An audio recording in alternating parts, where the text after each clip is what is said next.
Je vais vous présenter de façon succincte ma communication intitulée La posture de l'enseignant-apprenant en situation de classe, médiation ou transmission.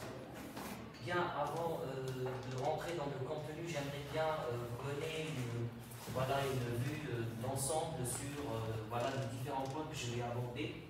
Je commencerai tout d'abord par présenter mon sujet de façon générale, pour passer à la question de recherche, et puis aborder la conception behavioriste, ses remises en cause, passer ensuite à l'approche neuroscientifique, et enfin terminer par une conclusion. Présentation générale de mon sujet.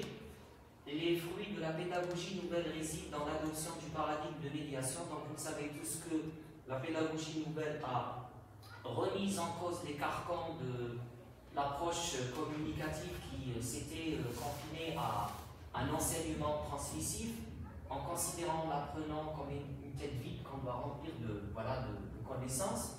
Et puis on verra par la suite pourquoi. Le rôle de ce dernier, c'est-à-dire de l'enseignant, étant de se situer comme médiateur entre le pôle savoir et le pôle apprenant. Et ça, on le voit très bien dans le triangle de Jean Roussaille. Triangle pédagogique de Jean Roussaille.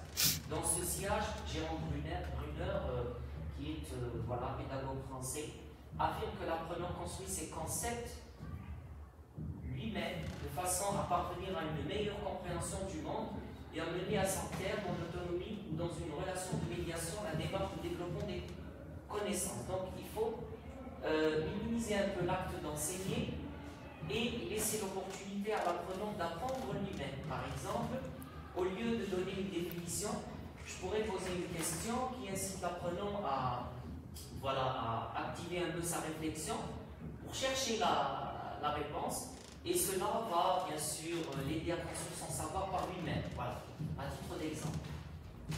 Maintenant, l'enjeu de la pédagogie nouvelle, de la pédagogie nouvelle de Jean Bourré, c'est comment passer de l'information à la connaissance, puisqu'il y a une pléthore d'informations.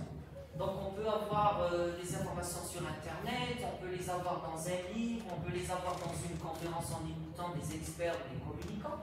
Et l'enjeu étant de transférer ces informations en connaissances et en compétences. Donc comment? Alors, Roger Cousinet affirme: si le maître veut que l'élève apprenne, il doit lui-même s'abstenir d'enseigner. Moins on est enseigné, plus on apprend.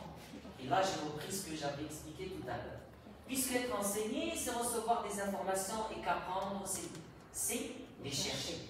Donc, quand je suis là, je fais cours magistral devant mon public, en présentant des explications, des définitions, je ne serai pas sûr que tous mes étudiants ou tous mes apprenants ont compris. Par contre, si je leur pose des questions et je les incite à réfléchir, ils peuvent faire des recherches eux-mêmes et puis arriver à se construire des connaissances par eux-mêmes. La conception behavioriste. Donc on sait très bien que la conception behavioriste est américaine, ce qu'on appelle l'école comportementaliste. Voilà, les comportementalistes, on fait comme Skinner, Watson, Goldman, etc. On fait des expérimentations sur des animaux, et ces expérimentations étaient basées sur les stimuli. Donc ils faisaient répéter des animaux des choses, comme on le voit à travers l'expérience de Pavlov, du chien. Quand le garçon ramenait toujours à manger au chien, et une fois le chien a pris l'habitude de voir son maître lui donner à manger, un jour en le voyant sans plat, sans nourriture, le chien a commencé à saliver. Donc il s'agit d'un conditionnement. Et puis, exactement. Réflexe de base. Et là, quand on avait dégagé des lois, on a essayé de les appliquer sur des situations d'apprentissage humain. Par contre, ça n'a pas été vraiment efficace, parce que quand on apprend par cœur des choses, l'exemple du behaviorisme, l'exemplaire du behaviorisme, c'est quand on apprend à quelqu'un à répéter par cœur des choses. La répétition pour créer une réponse ou une réaction.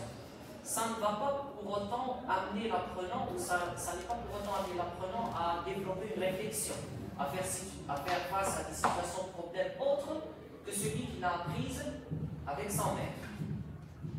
Et de là, l'approche behavioriste a été remise en cause.